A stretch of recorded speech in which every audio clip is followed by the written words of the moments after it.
আমার সাংবাদিক বন্ধুরা ঢেকে রেখেছেন,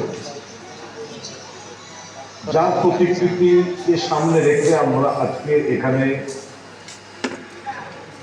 বক্তব্য রাখছি।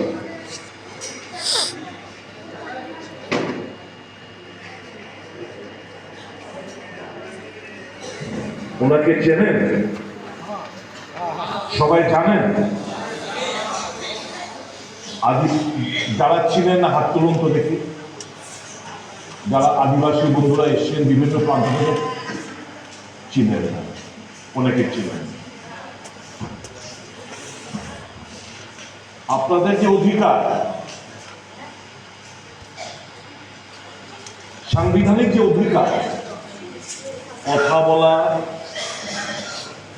যে যার ধর্ম পালন করা, স্বাধীনভাবে চলাফেরা করা, এই যে রিজার্ভেশন বিভিন্ন শিক্ষা চাকরির ক্ষেত্রে বিভিন্ন জায়গায় যে ক্ষমতা বলে আপনারা আমি চলছি কথা বলছি, এ হচ্ছে আমাদের ভারতবর্ষের সংবিধানের কারিগর, father of the constitution of India, doctor B R Ambedkar সাহেব।